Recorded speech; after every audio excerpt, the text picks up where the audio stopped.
আপনাদের সকলকে শুভ নববর্ষ, শুভ ঈদ মুবারক,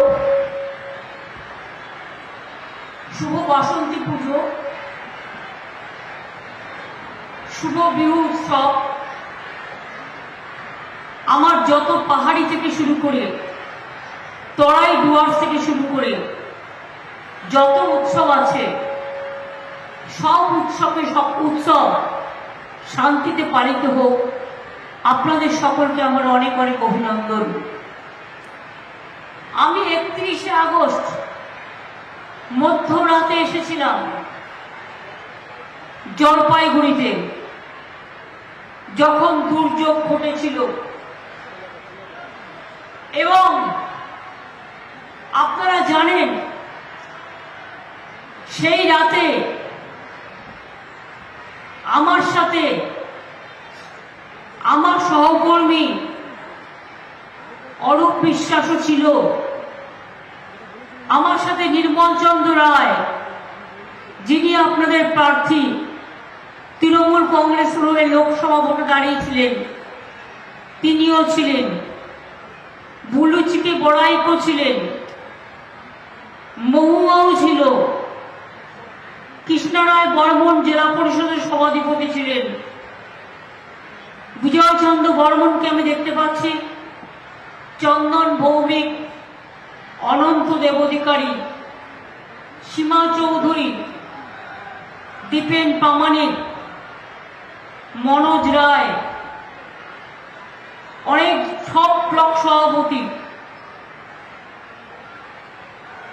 জেলা উদ্বাস্তু সভাপতি, জেলা খেজ মজদুর সভাপতি, আইএনটিটিউ সভাপতি, মহিলা সভাপতি, ছাত্র যুব সভাপতি এবং সুপ্রিয় আমাদের প্রাক্তন ছাত্র রাজ্য সম্পাদক, এছাড়াও যারা আছেন জেলা পরিষদের মেম্বার, গ্রাম সভা মেম্বার, পঞ্চায়েতের মেম্বার, মিউনিসিপ্যালিটির মেম্বার, ব্লক সভাপতি থেকে শুরু করে অঞ্চল সভাপতি, সর্বোপরি আমার চা বাগান, সাধারণ মানুষ, দুর্যোগ কবলিত পরিবার এবং আমার জলপাইগুড়ি ময়নাগুড়ি আমার মা ভাই ও বোনেরা, আজকে অন্নপূর্ণা পুজো। আপনারা জানেন দুর্গা পুজো হয় আশ্বিন মাসে, আর এখন যেটা হয় সেটা হয় বাসন্তী পুজো। তাই আজ অন্নপূর্ণা পুজো শুরু হবে, মানে বাসন্তী পুজো। আমি আপনাদের সকলকে সেই পুজোর অভিনন্দন জানাচ্ছি।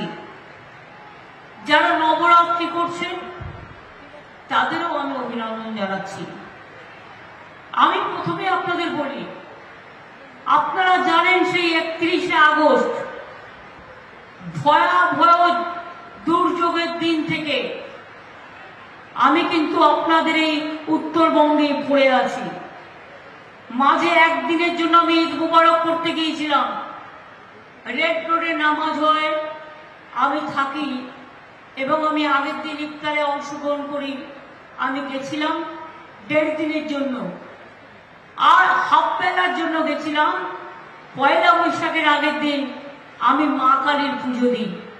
আপনাদের এখানে যেমন জল্পের শিব মন্দির, আমি প্রণাম জানিয়ে বলবো এই জল্পের শিব মন্দিরের উন্নয়নের জন্য আমাদের সরকার কিন্তু 5 কোটি টাকা দিয়েছে।